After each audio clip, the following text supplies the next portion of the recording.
Hi, TLA Youth family. I know it's been a pretty crazy last week plus for many of us. I hope you guys are all doing well and healthy and that your families are doing well. Um, Although we don't have the opportunity to come together at this time to worship, I'm still thankful that we have the technology, and we have Chris teacher who's able to, help us to, yeah, just record and still worship together virtually, which is still a blessing that, we could all be thankful for. And so, yeah, I don't know about you guys, but as of the day of recording this, it's been about a week since, our government officials mandated us to, or encouraged us to be indoors and to keep and to refrain from, all our gatherings. But for me, it's felt like almost a month, like this past week. And I don't know about you guys, whether that's a good thing or bad. I'm not sure, but definitely, I think there's no doubt that um, we have this opportunity, or we're in this time where a lot of our lives has forcibly slowed down, or maybe even some things have kind of come on pause altogether. And with our schools closing down, many workplaces closing down or adjusting. I know my work has adjusted greatly this past week plus, and a lot of other parts of our lives. Obviously, our community life, we can't regularly go out and hang out with friends and family and community like we're normally accustomed to. And so there's no doubt that all of our lives have been dramatically altered in some kind of way. And for a lot of us, I think a lot of it has been even us slowing down. A lot of parts of our lives have slowed down and caused us to pause. So for that reason, we're actually going to begin a new series as we're beginning this virtual platform to um, worship together. We're starting a new series, and I've put some thought into this. But we're actually going to start a new series and put up a premature closure on our prayer series. Although that doesn't mean, we're not continuing to pray. If anything, I would hope that, all that we learned and practiced together throughout our season of prayer could be something that continues to fuel us and guide us during this time where we're fighting together and getting through this COVID-19 crisis. But I actually wanted to bring us to a new sermon series where we're actually going to take a look at the book of James. And James, the author, is widely believed to be Jesus's half brother, and he was the leader of the early Jerusalem church at this time. And our reason for actually studying this book has a lot to do with the setting in which James was writing this book to the Jerusalem church. And this actually took place during while this church was in the midst of its own ongoing, pretty major crises of their own. First, they were experiencing famine and widespread poverty. They had a scarcity in food and even basic needs. I know there's a lot of people in our world that are somewhat experiencing that, where they're experiencing financial crises, and even wondering like whether they can pay rent for shelter over their heads, whether they can provide food for the next month for their families. And so this is a very similar struggle that the Jerusalem church was experiencing for a prolonged period of time. They were also experiencing ongoing persecution from religious leaders and even beginning to be uh, from the government itself as well. And so it was to the point where there were members within their church that were even being killed during this time period. And so it was, in a lot of ways, there was a lot of tension, a lot of struggle. And because of that, they were experiencing, I think, the general temperature of the people during that time was that they were experiencing a lot of civil unrest and even leading to revolts against the Roman Empire, against the Jewish aristocracy, people that were in power at the time. and people were resorting to violent means to respond to these crises. And so, yeah, it's needless to say that they were going through pretty drastic times at this time. And it's during these times that James crafts this letter for the church. Um, and he touches on many um, important, I think, helpful things that we as a church today, even as we're uh, experiencing and getting ready to continue to go through this global crisis. And so there's many lessons that we can learn and apply even into our own immediate lives during this time. And with some of the key themes that he touches on, including what it means to believe, but also what that faith turned into, how that faith responds to loving and good deeds to those around, what true wisdom is, and how he defines wisdom in a way that it's expressed in love, self-giving love for others, and perseverance during these difficult times, and what it means to persevere in the faith. And so these are some of the themes, along with others, that we'll see kind of unfold and that we can kind of examine and take in and learn from and apply even into our own context. And so with that, we're going to take a look at James 1, uh, verses 1 through 18 today.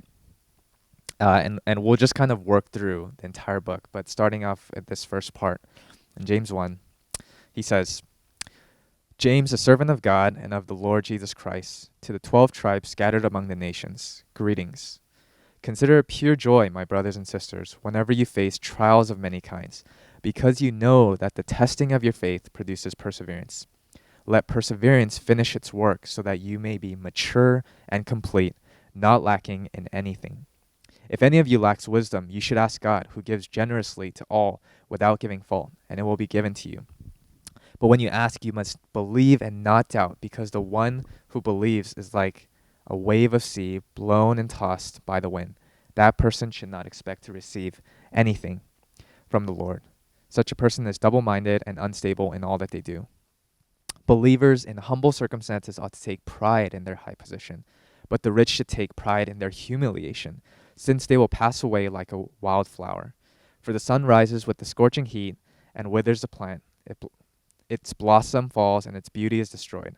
In the same way, the rich will fade away even while they go about their business. Blessed is the one who perseveres in the trial, having stood the test. That person will receive the crown of life that the Lord has promised to those who love him. When tempted, no one should say, God is tempting me, for God cannot be tempted by evil, nor does he tempt anyone. But each person is tempted when they are dragged away by their own evil desire and enticed. Then, after his desire has conceived, it gives birth to sin, and sin, when it is full grown, gives birth to death. Don't be deceived, my brothers and sisters. Every good and perfect gift is from above, coming down from the Father of the heavenly lights, who does not change like shifting shadows. He chose to give us birth through the word of truth, that we might be a kind of first fruits of all he created. Yeah, it was a longer passage for us today. We're gonna continue to, I think, like as we work through James, we're gonna work through bigger chunks of passages, just to kind of get through this book. But there's a lot, that we're gonna kind of unpack, and just to give a general structure of the way that the letter was written, this first chapter that we're working through today, is kind of like an introductory chapter where he introduces all the different themes that he kind of touches on, where chapters 2 through 5 are where he expands on all the different things that he kind of introduced or touched upon in the first chapter, and he would just kind of give these like individual teachings, you could say, or explanations of what he mentioned in chapter 1. And so with that, let's take a closer look at this first part of chapter 1. And the first key observation that I kind of wanted to highlight for us is that we are formed through perseverance in difficult times. In verses 2 through 4, James actually says, Consider it pure joy, my brothers and sisters, whenever you face trials of many kinds, because you know that the testing of your faith produces perseverance. Let perseverance finish its work so that you may be mature and complete, not lacking anything. So James offers us, it's what he says here in verse 2 is kind of a shocking thing to say. It's a countercultural, total different paradigm of viewing suffering. I don't think anybody in the known world would have had this kind of paradigm versus in viewing suffering and trials. But he says, consider it pure joy when facing these trials. And again, these trials were not like minor inconveniences in their day to day. They were famine. Um, there was lack of basic needs being met.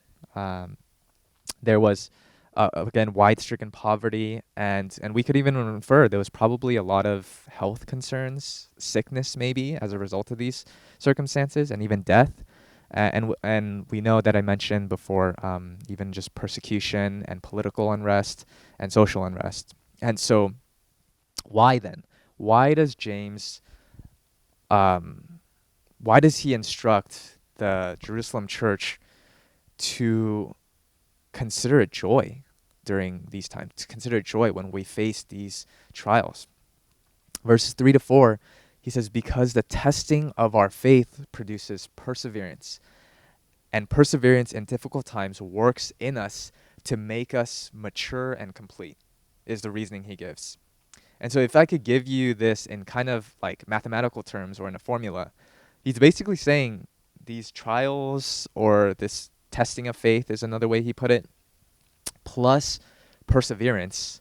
I guess you could say that's our response or how we continue to persevere and go through, life despite these challenges that come our way, results in or equals maturity and completeness in our faith. Um, I may not look it now, but there was a time when I used to work out pretty regularly, and where I was actually like I had this goal to be like this buff, chiseled, and sculpted, man. And it was early on actually in me and Jen's dating relationship, where we were doing long distance for a little bit, for 6 months, and she was in a missions program in Kona called YWAM. And so during this time, I was actually during this time of where we were doing long distance and I wasn't able to see her in person. I was actually working out like religiously, trying to get big and sculpted and buff. Have like the nice chocolate bar abs and have like big guns. That when I see her, that she would be like impressed and she'd be like, "Oh wow, Aaron's been working on his body to have it be uh, you know, mature and complete, I guess you could say." So during this time, I went through great lengths to actually try to achieve this goal. I spent a lot of hours in the gym. I think you could probably say I worked out anywhere from maybe 3 to 5 times a week. And these were like intense workouts. I remember like feeling lightheaded sometimes after the workouts because I was pushing my body so hard. Um, I remember just being exhausted and putting my body through pain and sweat and strain to reach this like physical maturation, I guess you could say. And my body, if I wanted to attain that ultimate, destination, I had to put my body through those physical strain and to put it through those difficulties, or I guess you could say even those trials, because it was through that actually my body was growing and it was going to the place where I was hoping that it would go. And whether I reached that goal or not, I'm not sure. I guess you could ask Jen later, and she could be the judge of that, determine whether whether how big or sculpted I was. But similarly, in that experience, you might ask, why do you put your body through such trials? Why did you put your body through such testing and even suffering, and go on this strict regimen? And it's because there was a growth process. There was that testing part of that process to reach this ultimate end result. And similarly, James is trying to tell us that when we understand, when we see this paradigm of our life, because life happens, right? I mean, nobody, I don't think, a few months ago could have ever imagined how this virus would have affected us, our livelihoods, and not even just our daily schedules, but for some people, it's really affected them tremendously. There's obviously been loss of lives, which is a continued just tragedy that we're continuing to see. Um, but also just in people's livelihoods.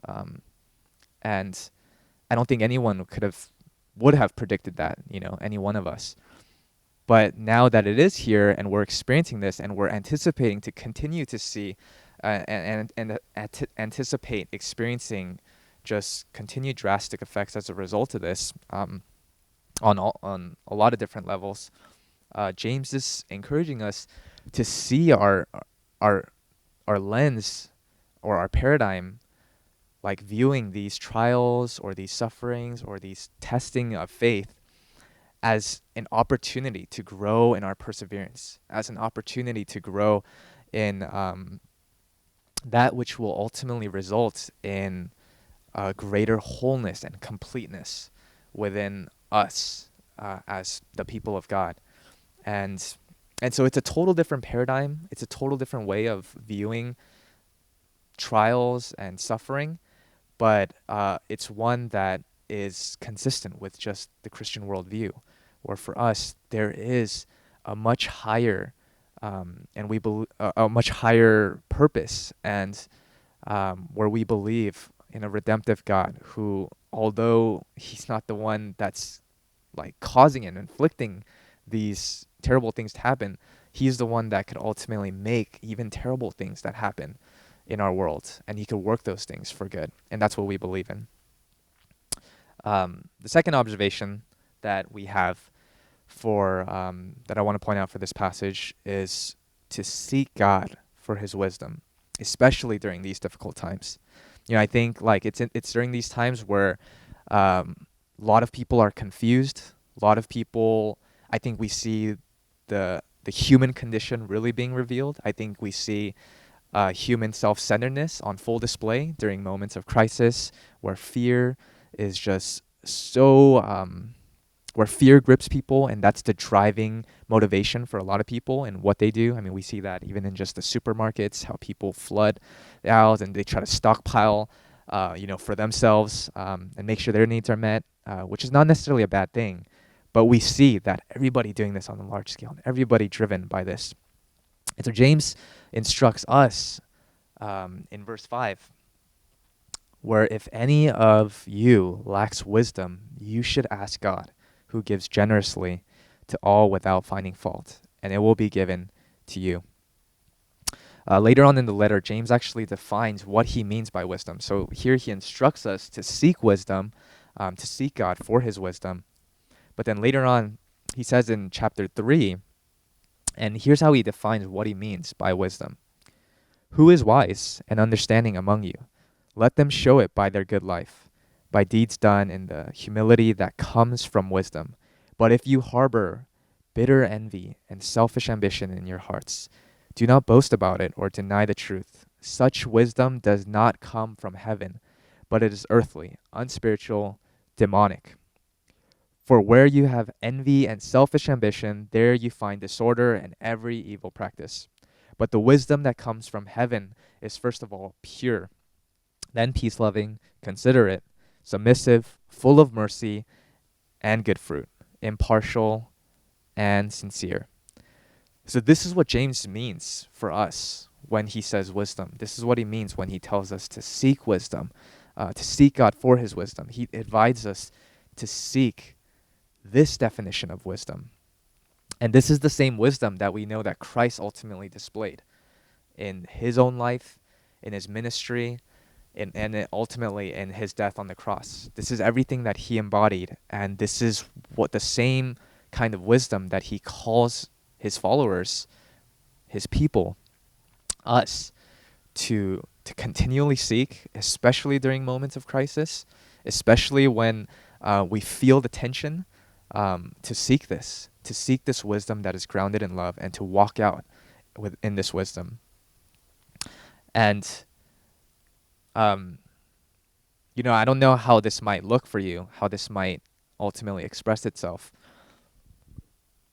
but I mean, it could be simply just a conversation with friends, maybe that that are affected.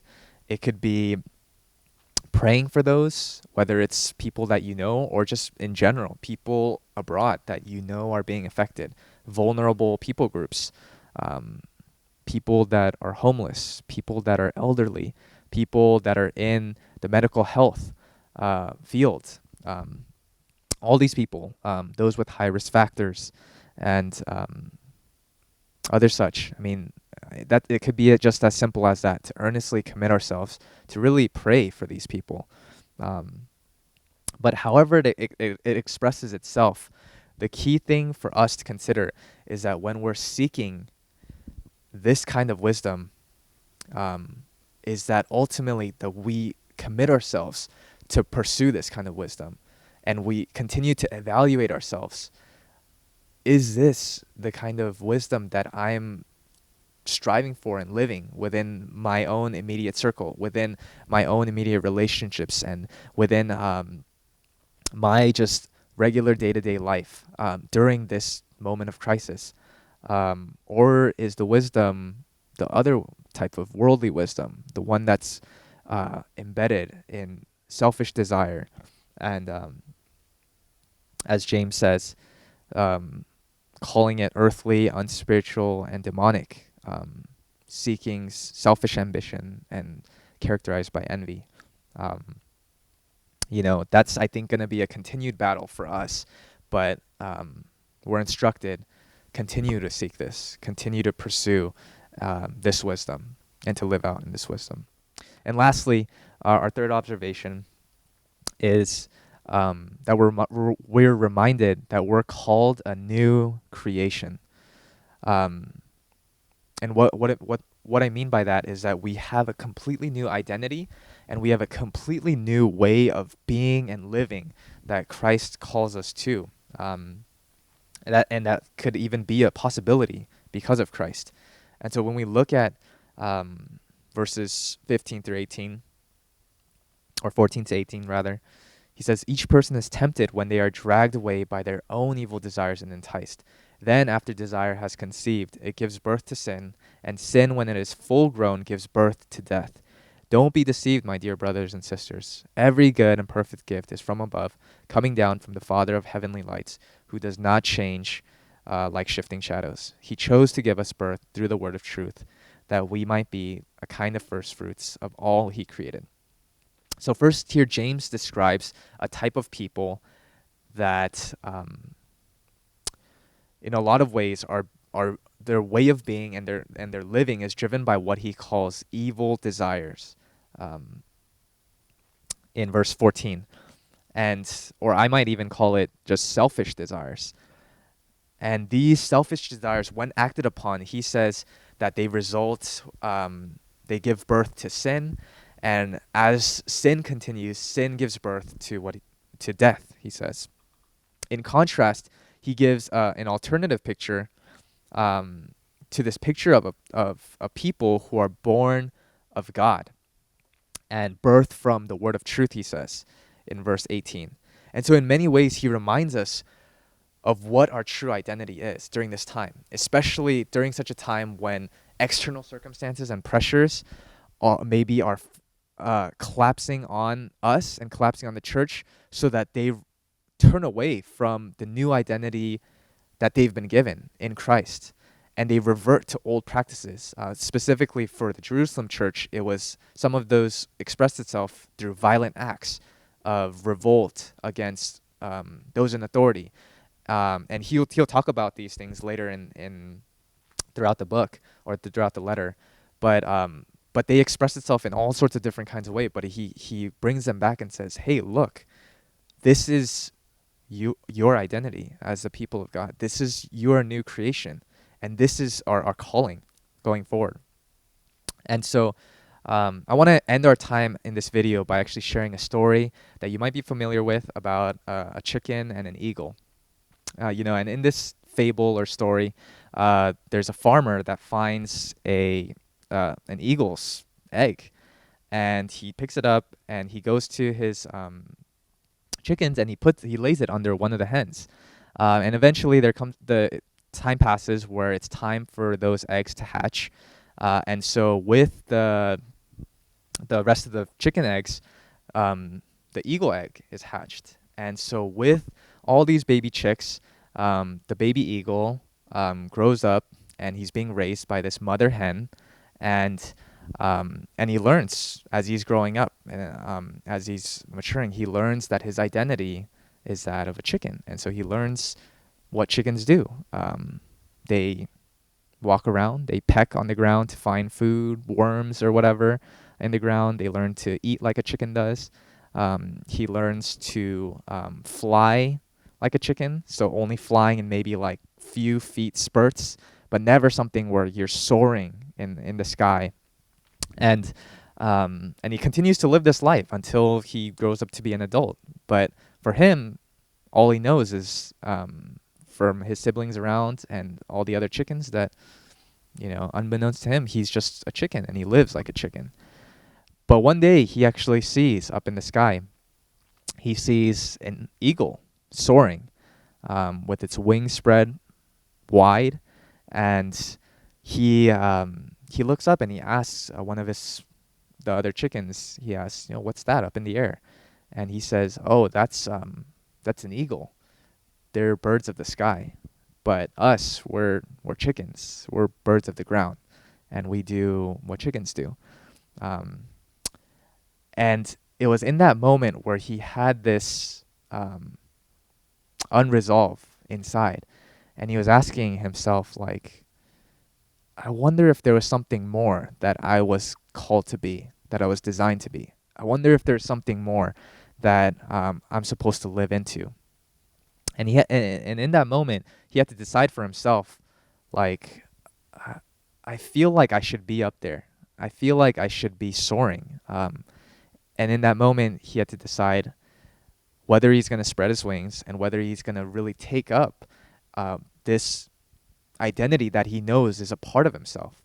And ultimately, he ends up deciding, I'm gonna go for it. And he goes off the ledge, and he jumps off to try to fly, to spread his wings, and he discovers in that moment that he can fly, and that he's up in the air, and that he is ultimately this eagle. He's not a chicken. He's not a bird of the ground. He's not meant for this living and this way of being that he's always known as a chicken. And so it's from that moment forward, through that realization, through that response to that realization, that he lives forth a new reality as an eagle, and all the different things that entails for him in that new identity and new reality. And so for us, I just want to give us just a time to respond to the word that James in the book of James, and what he ultimately instructs and gives to the church during moments of crisis. And for us, I think one of the biggest opportunities that is presented to us is just simply to slow down, to, with our schedules being, for a lot of us, completely altered, or just put on pause altogether. There's an opportunity, first and foremost, to connect with our Father, allow our mental state, our emotional state, our entire being to catch up, or I guess you could say even catch down to our slowed down schedules, so that we could ultimately, first and foremost, get a sense of God, to connect with Him. God, what are you doing in this moment? How are you leading me? What do you want to do in my immediate circle, in the world around me? And just to even be secure in His love and His care, and to live within ultimately His heart and His love for us. And this might actually be the single greatest opportunity for us as believers, to slow down and connect with our Father. And in many ways, maybe this by itself would be the foundational thing that resolved many of our issues, many of the anxiety issues, many of the fear issues, many of the hysteria that's going around, even the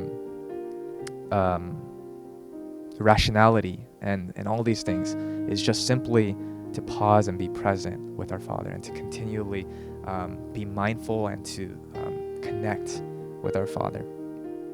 Second is our response and our responsibility to those around us. It could be immediate, again, family and friends that we know that might be affected, but also just at large, people that we don't know, but people that we know that are suffering or that are really dramatically affected, or that are at risk due to the COVID-19 virus. And to really pray for those people, to commit ourselves, to really seek the good of our city and our nation,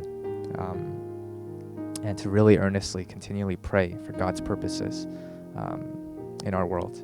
And lastly, as we talked about, to seek God for His wisdom, to really pursue His definition of wisdom that He calls us to live into, and even when, as James says, we might feel like we lack it, and there's a lot of gray area in life. There's a lot of gray area in especially moments of crisis that we're going to need to learn to navigate, that we're going to need to learn to receive consulting from government authorities, from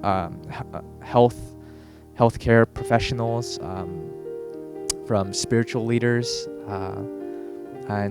but that's part of that posture in seeking God's wisdom, is to earnestly seek, and even when we don't know, that's okay, but be in the posture of I need to know what is good and to live out what is good for me, my family, and for my city.